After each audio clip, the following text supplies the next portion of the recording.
Hi guys, मेरा नाम है साहिल खन्ना और आज की टेक न्यूज शुरू करते हैं। सबसे पहली न्यूज है सॉफ्ट बैंक की। तो उन्होंने बोला है कि वो 2025 के अंदर 1 बिलियन एआई एजेंट डिप्लॉय करने का प्लान कर रहे हैं। 1 बिलियन एआई एजेंट्स।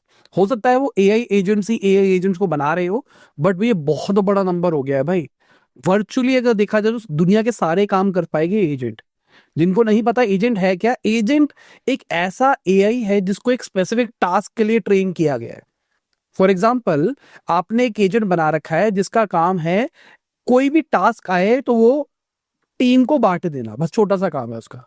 ऐसे हर एक छोटे छोटे ऑपरेशन के लिए अलग अलग एजेंट बना रखे हैं।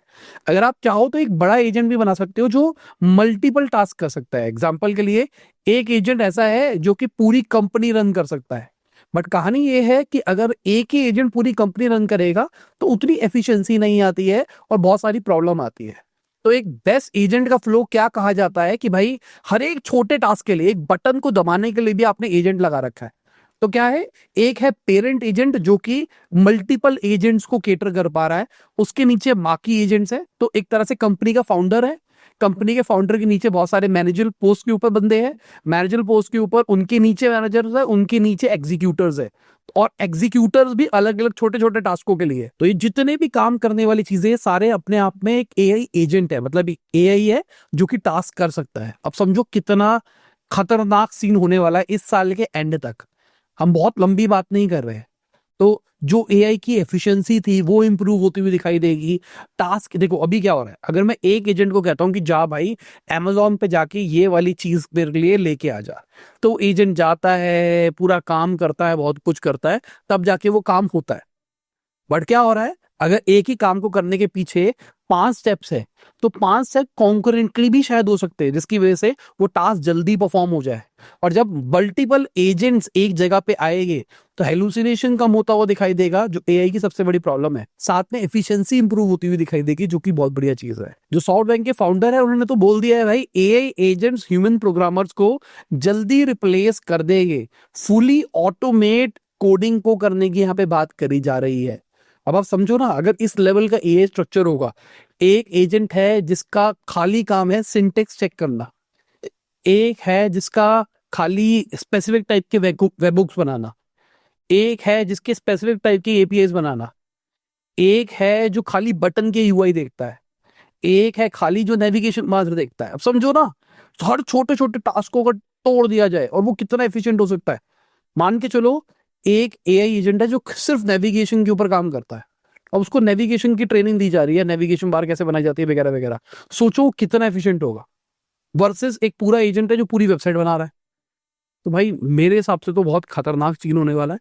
जो लोगों ने बोला है ना कि हम 1 साल 1.5 साल के अंदर 99% कोड एआई से होता हुआ देखेंगे, वो मुझे लग रहा है जिस तरीके से प्रोग्रेस हो रही है। अगर मैं आईबीएम की बात करके चलूं तो 200 एचआर एजेंट्स रखने का प्लान कर रहे हैं इंटरनल यूज के लिए। 200 एचआर एजेंट्स, वही बात आ गई कि एक एआई ऐसा जो कि एचआर का रिप्लेसमेंट कर सकता है। तो 200 एआई एजेंट्स क्या करेंगे, एक स्पेशलाइजेशन में होगा शायद लोगों को ढूंढने के लिए, एक होगा लोगों को फॉलोअप करके डीएम वीएम पे कॉन्वर्सेशन करने के लिए, एक होगा वो सारे लीड्स को देखने के लिए क्या है वगैरह वगैरह, एक होगा एक्चुअली इंटरव्यू लेने के लिए या फिर रिज्यूमेस को शॉर्टलिस्ट करने के लिए, जॉब प्रोफाइलिंग देखने के लिए। मजा आने वाला भाई। और मैं बोल रहा हूँ, किसी को कुछ काम धंधा करना है एआई एजेंट की दुनिया में करो, क्योंकि एआई एजेंट की मजा क्या है, पीछे से एआई तो आ रहा है, बट आपके पास एक स्पेसिफिक फील्ड का एक्सपीरियंस है, वो शायद उस एआई को नहीं पता। अब आप उस चीज को ऑटोमेट कर सकते हो और एक एजेंट बना सकते हो और उसको बेच सकते हो। ये एक बिजनेस अपॉर्चुनिटी बनती हुई आएगी और बहुत बड़ी बनेगी। जो जल्दी स्केल कर गया उसको फायदा होगा। बाकी रिस्क ये भी है कि आप सोच रहे थे कि मैं एक एजेंट बनाऊंगा जो कि पूरी मार्केटिंग एजेंसी को ऑटोमेट कर देगा, बट किसी एक्सवाइजेड कंपनी ने एक एजेंट बनाया है जो कि क्लस्टर ऑफ एजेंट है, 1000 एजेंट का क्लस्टर है, जो वही सेम टास्क परफॉर्म कर रहा है। तो आपसे एफिशिएंट हो गए, आपसे फास्ट हो गए, आपसे बेटर रिजल्ट ला के दे सकते हैं।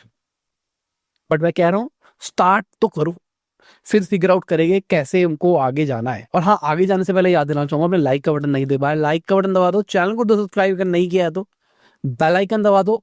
कमेंट भी कर दो, कुछ ना कुछ लिख दिया करो ताकि एंगेजमेंट दिखाई दे यूट्यूब को कुछ ना कुछ हो रही है। इसके अलावा अगर कुछ नीचे हाइप वाइप आ रहा है तो हाइप का बटन दबा दो भाई। हाइप एक तरह का नया ट्रेंडिंग है और आप ही की कृपा की वजह से भी रिसेंटली हमारी वीडियो एक बार ट्रेंडिंग में आई है हाइप के अंदर, खाली 19,000 व्यूज के ऊपर। तो आप फोटो में देख लो भाई, 64 रैंक थी, अब 62 है लास्ट जब मैंने चेक किया है। तो ऐसे ही अगर आप हाइप वगैरह करते रहोगे तो और ऊपर जाएगी। मेरे को याद है हमारे बाकी चैनलों पे हमने कभी भी ट्रेंडिंग सेक्शन नहीं देखा है, यहाँ देखा है। नेटफ्लिक्स की बात करके चले तो जनरेटिव एआई का उन्होंने अपने शो के अंदर यूज किया है, पहली बार ऐसा किया गया। वीडियो के अंदर देखो भाई, ये जो वीडियो है इसके अंदर वीएफएक्स शॉट्स एआई से जनरेट किए गए हैं। इनका कहना है वो फास्टर भी रहे हैं, कॉस्ट एफिशिएंट भी रहे हैं, तो बढ़िया है ना भाई। मैं कंटेंट क्रिएटर हूँ, फ्यूचर के अंदर मेरी नौकरी एआई खाएगा, बट प्रॉब्लम क्या है, अच्छा है ना, मतलब मैं शायद बाकी चीजों में अपना ध्यान लगा पाऊंगा। अभी हम एक्सपेरिमेंट कर रहे हैं जहां पर हम इस सारी वीडियोस का जो भी हम वीडियो डालते हैं उसका एक क्विक वर्जन बनाया करेंगे जो एआई जनरेटेड हुआ करेगा। जैसे अगर रात को एक वीडियो आ रही है, अगले दिन सुबह आपको उसका वर्जन दिखाई देगा क्विक, 2 मिनट 2.5 मिनट 3 मिनट, मतलब 3 मिनट तक रील दे सकती है, उससे नीचे का साइज रखेंगे और उसको हम यूट्यूब पे डालना शुरू करेंगे जो कि एआई जनरेटेड होगा। सारी न्यूज भी कवर करेगा, शायद ओपिनियंस उसमें कम रखेंगे बट वो टू द पॉइंट न्यूज सारी की सारी कवर कर देगा और इंग्लिश में रखेंगे ताकि हम ग्लोबल रीच भी कर सके। तो कहीं ना कहीं आप समझो ना कितना एफिशिएंट काम हो गया। मेरे को अभी ये वीडियो शूट करनी है, अब इस वीडियो की नॉलेज बेस से ही हम एक लेयर बना सकते हैं जहां पे एक्चुअली स्क्रिप्टिंग हो जाएगी, जिसके पास मेरे इमोशंस, मेरे आइडियाज, मेरे ओपिनियंस हो गए। अब बेस्ड ऑन दैट एक छोटी रील बनेगी जो आप तक डिलीवर हो जाएगी, जिसके लिए मेरे को रहना ही नहीं है उसके अंदर। कंटेंट इंग्लिश होगा तो मैं ग्लोबल रीच भी कर सकता हूँ। बहुत ही बढ़िया डायरेक्शन की तरफ जा रहे हैं। अब कई लोग उससे डरेंगे बट मैं तो कहता हूँ भाई अडॉप्ट करो ना। एआई नौकरी खाएगा बट अगर आप ढंग से एफिशिएंट रहोगे तो शायद आपकी ना खा पाए, अभी तो ना खा पाए, फ्यूचर के अंदर पता नहीं। बाकी यूबीटेक वालों ने अपना एक ह्यूमनॉइड रोबोट निकाला है जो अपनी खुद की बैटरी स्वैप कर सकता है भाई। आप वीडियो के अंदर देखो, इस पे 2 बैटरी लगी हुई है, एक ऊपर एक नीचे। इसने अपनी ऊपर वाली बैटरी निकाली और एक चार्जिंग स्लॉट के अंदर डाली। चार्जिंग स्लॉट के अंदर डालने के बाद में उसके बाद में दूसरे स्लॉट से जो बैटरी ऑलरेडी चार्ज थी उसको निकाला और अपने अंदर डाल दिया। तो ये रोबोटिक्स की दुनिया में बहुत बड़ा लैंडमार्क माना जा रहा है कि भाई रोबोट्स अपने आप को खुद से मेंटेन कर सकते हैं। मतलब रोबोट चल रहे हैं, फैक्ट्री के अंदर काम कर रहे हैं, हमारे को टेंशन लेनी भाई चार्ज करना ही नहीं करना, वो अपने आप को खुद से चार्ज करते रहते हैं। सिमिलरली मेंटेनेंस भी हो सकती है फ्यूचर के अंदर। रोबोट को लगता है भाई ऑयल की कमी है, ऑयल जाएगा, ऑयल उठा के लगा देगा, उसको लगेगा ये वाली दिक्कत है, वो अपने आप खुद कर लेगा। बढ़िया चीज है। कोडिंग के अंदर बस ये चीज ना पहुंचे कि भाई हमने एक लार्ज लैंग्वेज मॉडल लगा रखा है, उसको लगता है कि भाई अगर मैं अपने आप को ऐसा कर लूंगा तो शायद मैं ये हो जाऊंगा, उसकी वजह से एआई रोग हो सकता है। ऐसा ना हो। बाकी टेस्ला का ऑप्टिमस रोबोट भी दिखाई दिया है, वो भाई रोबोट पॉपकॉर्न दे रहा है लोगों को और बहुत एफिशिएंट तरीके से दे रहा है अगर देखा जाए तो। अगर ये रियल में ऐसा हुआ है तो भाई मेरे को तो बहुत ही ज्यादा फ्लुएंट लगा, बहुत ही बढ़िया टास्क परफॉर्मिंग लगा। क्योंकि पहले ना स्पेकुलेशन ये थी कि जो भी इनके रोबोट एक्टिविटी कर रहे हैं एक्चुअली एक गेमर बैठा पीछे तो उसको चला रहा है और वो दिखा रहा है। ऐसा फ्रॉड अगर है तो बात अलग है, बट अगर एक्चुअली रियलिटी है तो मुझे तो बहुत ही एफिशिएंट रोबोट लगा पर्सनली। और क्या 2 से 3 साल के अंदर ऐसे रोबोट्स हम घर के अंदर दे सकते हैं। झाड़ू पोछा, पेट्स की ग्रूमिंग, पेट्स ने गंदा कर दिया उसको साफ करना, बर्तन धो दो, कपड़े धो दो, ऑल दो मशीनें धोती है पर उसमें से निकाल निकाल के कर दो। कोई घर पे आया है उसको सर्व कर दो, खाना बना दो, चॉपिंग कर दो। ओए ओए ओए, क्या क्या लिमिट हो सकती है सारी चीजों की ना। बाकी ओपन एआई वाले इंटरनेशनल मैथ ओलंपियाड जीत गए हैं भाई। 42 में से 35 पॉइंट्स मिले हैं। 6 प्रॉब्लम में से 5 प्रॉब्लम्स को उन्होंने सॉल्व किया है। मुझे याद है गूगल ने भी कोई एक प्रॉब्लम सॉल्व करी थी मैथ्स की जो 25 साल से सॉल्व नहीं हुई थी, उनकी जेमिनाई ने सॉल्व करी थी। शायद जेमिनी इसमें पार्टिसिपेट नहीं कर रहा था, पता नहीं मेरे को, बट भाई ओपन एआई जीत गया है वाला। उन्होंने ठप्पा लगा दिया 2025 के अंदर मैथ्स में, अब एआई आगे निकल गया है। बाकी chat GPT Google cloud server के ऊपर जाता हुआ दिखाई दे रहा है, माइक्रोसॉफ्ट छोड़ रहा है और ये बात पहले से ही अनाउंस हो गई थी बट अब फाइनली वो मूव कर गए हैं, अपनी माइक्रोसॉफ्ट के ऊपर रिलायंस कम करने के प्लान में है। मतलब जिस अर्ली इन्वेस्टर ने उनको सपोर्ट किया था उसको अब छोड़ा जा रहा है। एथिकली मुझे पर्सनली सही नहीं लगता पर ठीक है भाई, बिजनेस इज बिजनेस। बाकी माइक्रोसॉफ्ट के सर्वर के ऊपर ग्लोबल साइबर अटैक्स भी बहुत ज्यादा हो रहे हैं जिसकी वजह से यूएस गवर्नमेंट तक विक्टिम बनी है।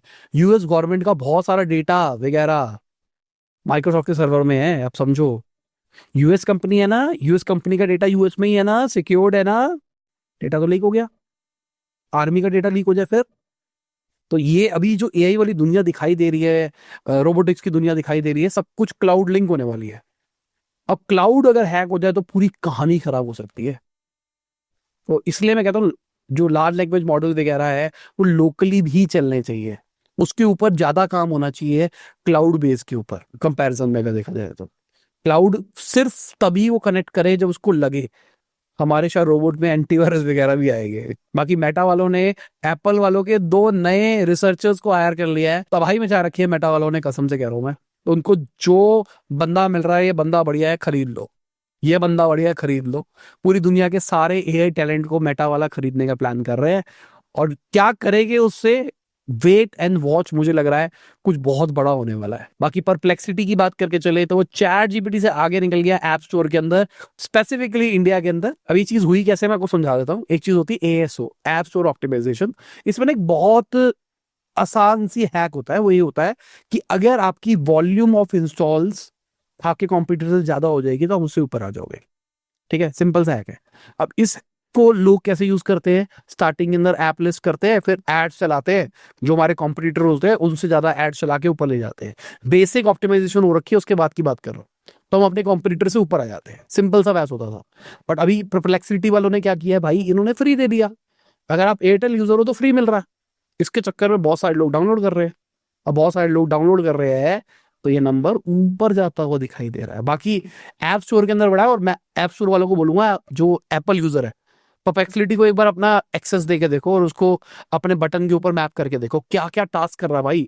उसको कहो मेल भेज दे, मेल भेज रहा है, ऐसे वाले टास्क भी कर रहा है वो। और सबसे बड़ी बात यह है, इनके पास सारे टूल्स है एक ही सब्सक्रिप्शन के अंदर। मतलब मेरे को सबसे बढ़िया चीज ही इसकी ये लगती है, और ये कोई स्पॉन्सरशिप नहीं है, पहले बता रहा हूँ, मैं सीधा आपको बता रहा हूँ।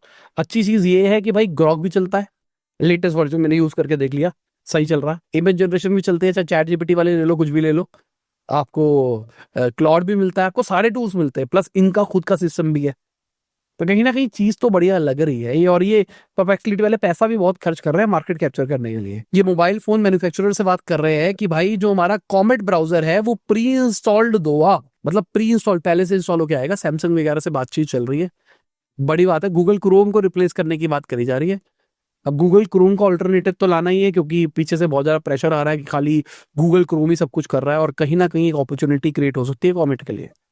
मैंने डाल रखा है, मैं वेट लिस्ट के अंदर हूँ, लेट्स सी मुझे कब तक मिलता है, फिर मैं यूज करके बताऊंगा कि कॉमेट मेरे लिए कैसा रहा।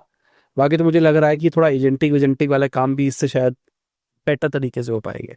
यूज करूंगा तब बताऊंगा कि मेरा एक्सपीरियंस कैसा रहा। बाकी इन्होंने सैमसंग और एप्पल वालों से सीरी और बिक्सबी के अंदर भी परप्लेक्सिटी को इंटीग्रेट करने की बात करी थी। कहा जा रहा था सीरी का नया वर्जन आने वाला है, क्योंकि एप्पल वाले अपना एआई तो बना नहीं पा रहे, उनके सारे बंदों को तो खरीद लिया गया है। तो परप्लेक्सिटी के साथ में ही थोड़ा मर्ज कर ले अपने आप को, थोड़ा अपना खुद कर ले। बाकी इन्होंने ना अभी फाउंडेशन मॉडल अभी रिसेंटली निकाला है। वो फाउंडेशन मॉडल मैं ब्लॉग पढ़ रहा था इनका, अभी अपडेट हो जा रहा है उसके अंदर डेटा, बट उसके बारे में इतना शोर नहीं मच रहा है, क्योंकि शायद लोगों को उतना ज्यादा नहीं पता है। क्योंकि एआई के बारे में लोगों को ज्यादा नहीं पता है, पहली ऑडियंस कम हो गई। एप्पल पे तो कोई इज्जत ही नहीं करता एआई की दुनिया के अंदर, प्लस एप्पल का फाउंडेशन मॉडल, तो इसलिए भी रीजन हो सकता है। बाकी एप्पल फाउंडेशन मॉडल में कर क्या रहा है, वो कोशिश कर रहा है कि भाई हमारे फोन के अंदर एआई है, एक बेसिक एआई है। आप अगर ये ऐप बना रहे हो उसमें अगर आपको एआई रिक्वायरमेंट चाहिए तो आप फोन के ही लार्ज लैंग्वेज मॉडल से कुछ चीजें करवा सकते हैं। ऐसा कुछ लॉजिक है उनका। बाकी डक डक गो की बात करके चले, जो अगेन एक ब्राउजर है, उसमें एक फीचर आया है जहां पे आप एआई जनरेटेड इमेजेस को बंद कर सकते हो। बेसिकली क्यूरेटेड ही हो रही है, ये नहीं है कि एआई अपने आप जनरेट कर रहा है। ओपन सोर्स का यूज करा जा रहा है और देखा जा रहा है कि भाई कौन सी एआई जनरेटेड है, और उसको आप फिल्टर से हटा सकते हो। बट ठीक है भाई, एक चीज तो है, आप कौन सा ब्राउजर यूज करते हो कमेंट सेक्शन के अंदर बता रहा हूँ, मुझे जानना है। बाकी गूगल वाले अपना पिक्सल 10 निकालने वाले हैं 20 अगस्त को। एंड्रॉइड 16 का लेटेस्ट वर्जन वहां पे देखने को मिलेगा, मटेरियल यूआई वगैरह बहुत कुछ देखने को मिलेगा। मैं एक्साइटेड हूँ पिक्सल को लॉन्च करते हुए कि क्या वो एजेंट लेके आते हैं फोन के अंदर, क्योंकि मुझे लग रहा है और ये लाना है।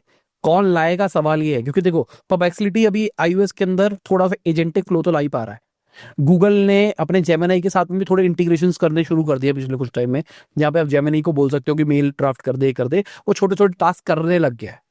अब वो मतलब मेरे को ऐसा लगता है कि अभी एंड्रॉइड 16 के अंदर पूरा एंड टू एंड इंटीग्रेशन आएगा, जहां मैं बोलूंगा भाई ये कर ले, वो टास्क के अंदर ही सब कुछ कर लेगा।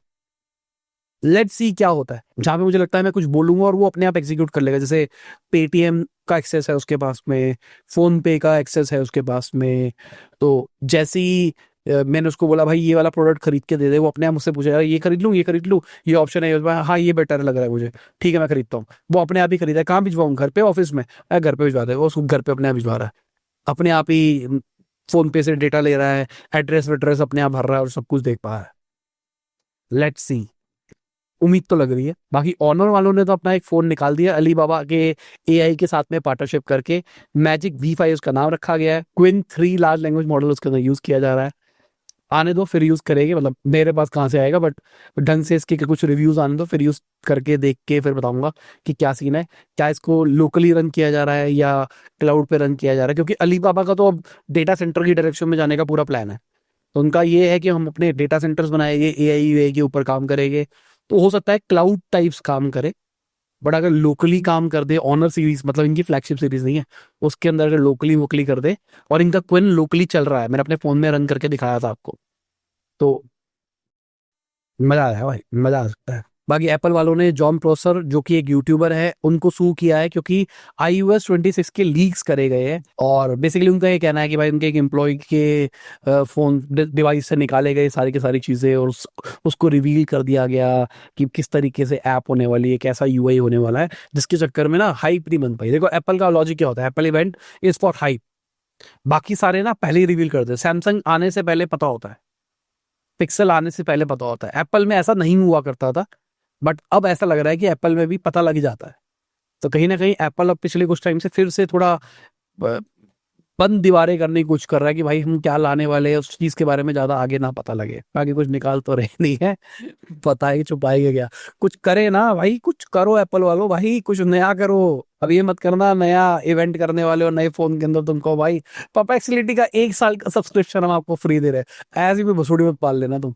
खुद अपना लार्ज लैंग्वेज मॉडल बनाओ, किसी कंपनी को खरीदो, फिर आएगा मजा ना। फिर हम कहेंगे भाई एप्पल भी कुछ कर रहा है। सुनने में तो आ रहा है जो इनका नया आईफोन 17 ईयर आने वाला है, उसमें 3000 mAh की बैटरी होगी। मजाक ही है भाई कसम से। एक साइड पे दुनिया है भाई, अब वो ऊपर बढ़ रही है, बैटरी कैपेसिटी बढ़ा रही है, क्योंकि बैटरी की टेक्नोलॉजी में फर्क पड़ा है, जहाँ पे आप कम सेम साइज के अंदर ज्यादा बैटरी कैपेसिटी रख सकते हो। और ये फोन को पतला कर रहे हैं भाई, उसके अंदर बैटरी कम करे जा रहे हैं। अब एक अलग से केस निकाला जाएगा, इसके अंदर बैटरी होगी, आप चिपका लो उसको और चला लो। मैक्सेव वाला जो बैटरी आ रही है वो नहीं, इनका अलग से कुछ आ रहा है भाई। मतलब क्यों, समझ में नहीं आ रहा मुझे यार। मैं एक एप्पल लवर हूँ, मैं जनरली कह रहा हूँ, बट कहीं ना कहीं मैक लैपटॉप्स इस दुनिया के अंदर एप्पल बहुत आगे है, पर एप्पल फोन के अंदर मुझे बहुत पीछे लगने लग गया है। बाकी एक नई रिसर्च निकल के आई है, उसके हिसाब से कैंसर का स्प्रेड बढ़ सकता है, एक्सेलरेट हो सकता है कीमोथेरेपी की वजह से। हर एक केस में नहीं, बट कई केसेस के अंदर जहाँ पे डॉर्मेंट पड़े, डॉर्मेंट मतलब एक्टिवेटेड नहीं है कैंसर सेल्स, और वो कीमोथेरेपी की वजह से एक्टिवेट हो जाते हैं और बंदे का कैंसर बढ़ना शुरू हो जाता है। दिस इज स्केरी ना, कि लोगों को लगता है यही है। बाकी मैंने अभी एक रिसेंटली एक रिसर्च पढ़ रहा था कैंसर के रिगार्डिंग, वो था ठंड, कि कैंसर का इलाज ठंड भी हो सकता है। अच्छे लेवल पे रिसर्च चल रही है, टू अर्ली है to conclude anything, but idea ये है कि अगर 4 डिग्री सेल्सियस के ऊपर आप रहते हो ऐसे ही टी शर्ट वी शर्ट के अंदर, बॉडी कांपे भी ना, बीमार भी ना पड़ो, नॉर्मल मतलब बॉडी ठंडी रहे, जिसकी वजह से क्या होता है हमारी बॉडी का जो ब्राउन फैट होता है वो एक्टिवेट हो जाता है। ब्राउन फैट बेसिकली छोटे बच्चों में होता है, जहां पर आपने देखा होगा, मेरी बेटी है, अब मेरी बेटी, हम रात को एसी एकदम ठंडा चला के सोते हैं, मतलब 21-22 के ऊपर, और मेरी बेटी एसी कूल्ड उतार देती है, उसको नहीं चाहिए, उसको चद्दर अदर कुछ नहीं चाहिए, क्योंकि उसको गर्मी लगती है। अब ऐसा क्यों होता है, छोटे बच्चों के अंदर ब्राउन फैट होता है जिसकी वजह से उनको गर्मी लगती है, बॉडी हीट जनरेट करती है। तो जब हम बड़े होते हैं ऐसा माना जाता है वो ब्राउन फैट चला जाता है। बट अभी रिसर्च ने पता लगाया कि अगर टेम्परेचर बढ़ता है ना, एक्सट्रीम टेम्परेचर, तो हमारी बॉडी के अंदर वो ब्राउन फैट एक्टिवेट हो जाता है, मतलब वो पड़ा हुआ है, डॉर्मेंट है। जब ठंड लगती है तो वो अपने आप एक्टिवेट होता है, और उसी को केटर किया जा रहा है कैंसर सेल्स को मारने के लिए। अब कैसे किया जा रहा है वो एक बड़ी स्टडी है कि भाई अब वो क्या किया जाता है, कैंसर सेल के अराउंड रख के देखेंगे कि किस तरीके से ये फैट लेयर कैसे उसको मारती है। क्योंकि बहुत सारे लॉजिक है। एक तो लॉजिक ये कहता था कि कैंसर डाइट रखो, खाना मत खाओ, फास्टिंग पे चले जाओ, क्योंकि कैंसर नो डाउट ज्यादा शुगर इनटेक करता है। मतलब नॉर्मल आपके सेल मान लो जीने के लिए उसको 1 मिनट के अंदर 1 शुगर चाहिए, वैसे ही समझाने के लिए बोल रहा हूँ, ठीक है। अब जो कैंसर सेल है उसको 5 शुगर चाहिए। तो ऐसा माना जाता है अगर आप फास्टिंग रखोगे तो भाई इसको नहीं मिलेगा और ये मर जाएगा और स्प्रेड नहीं हो पाएगा। बट ऐसा देखा गया कि भाई इसको 5 नहीं मिलता ना, ये इन सब से छीन लेता है, कोई दिक्कत नहीं है, इसको जीना है, ये चाहे आसपास वालों को खाना मार ले। तो कैंसर इस तरीके से चलता है। तो आइडिया ये है कि उसके अराउंड एक फैट की लेयर लगा दी जाए, ब्राउन फैट की, और वो उसको एक तरह से थर्मोजेनेसिस के थ्रू मारे। लेट्स सी, शायद मैं समझा पाया, शायद नहीं समझा पाया पूरे कंसेप्ट को। समझ में आया तो कमेंट सेक्शन में बताना। बाकी वो थ्योरी मतलब जो लिखा हुआ था ना रिसर्च पेपर, उसमें ढंग से एक्सप्लेन कर रखा है सारी चीज को। मतलब मुझे ऐसा लगता है कि जो मैंने समझाने की कोशिश करी है वो बेटर है, उसके अंदर थोड़ा टू मच टेक्निकल था। बाकी जो रॉकेट लॉन्चेस हो रहे हैं आज के टाइम पे, उसकी वजह से ओजोन लेयर हार्म होती हुई दिखाई दे रही है। भाई अभी तो ओजोन लेयर की रिकवरी शुरू हुई थी, है ना। भाई हम पॉल्यूशन नहीं करेंगे, कार्बन न्यूट्रल जाएंगे, ये करेंगे फलाना गाना। दूसरी साइड पे रॉकेट भेजे जा रहे हैं। टेस्ला वेस्ला जितनी बड़ी कंपनियां सब लो ऑर्बिटल सैटेलाइट के ऊपर लड़ने लग गई है कि रोबोट भेजे, रॉकेट भेजेंगे, रॉकेट भेजेंगे। उसकी वजह से ओजोन लेयर डिप्लीशन हो रही है और इतनी तेजी से भेजा जा रहा है। अब कहानी ये है कि भाई जो क्रायोजेनिक फ्यूल्स होते हैं, जो कि लिक्विड ऑक्सीजन और हाइड्रोजन का यूज करके बनते हैं, उसकी वजह से ओजोन लेयर के ऊपर कोई इंपैक्ट नहीं आता। बट कहानी ये खाली 6% लॉन्चेस उस टेक्निक से होते हैं, जो कि सही नहीं है ना। गवर्नमेंट मतलब अगर एक ये दोगला बनती है ना, एक जगह पे तुम कहते हो भाई पॉल्यूशन वगैरह, एक जगह पे ये रूल लगाओ खाली इसी के थ्रू भेजना है। पर कहानी है ना, वो स्पेस वाली जो लड़ाई चल रही है वो रुक जाएगी। अभी अभी तक हम बातें कर रहे हैं ना एआई, ये स्पेस वाली लड़ाई भी बहुत खतरनाक चल रही है, जहां पर हर कंट्री चाहती है कि लो ऑर्बिटल सैटेलाइट्स का जो क्लस्टर बन रहा है उसमें मेरा क्लस्टर आ जाए, मेरी सबसे ज्यादा सैटेलाइट हो जाए। कहीं ना कहीं अगर हमको इंटरनेट वगैरह चलाना होगा तो हमको लैंड की जरूरत ही नहीं है, स्पेस से चला लो। मान लो अगर कोई वॉर लाइक सिचुएशन चल रही है और किसी ने अगर हमारे आसपास की तारे वारे काट भी दी है, तो भी हम खाली एक सिस्टम लगा के वहां पर इंटरनेट कनेक्शन ले सकते हैं और कम्युनिकेट कर सकते हैं। तो उस तरीके से सोचा जा रहा है सारी चीजों को। बाकी इसी के साथ में हमारी आज की वीडियो खत्म होती है। उम्मीद करता हूं आपको मजा होगा। लाइक कर देना, शेयर कर देना, कमेंट करना वीडियो कैसी लगी। बाय, गुड नाइट, शबा के खुदा हाफिज, गुड मॉर्निंग, आफ्टरनून, जब भी वीडियो देख रहे हैं। जय हिंद, वंदे मातरम, दुआ में याद रखना।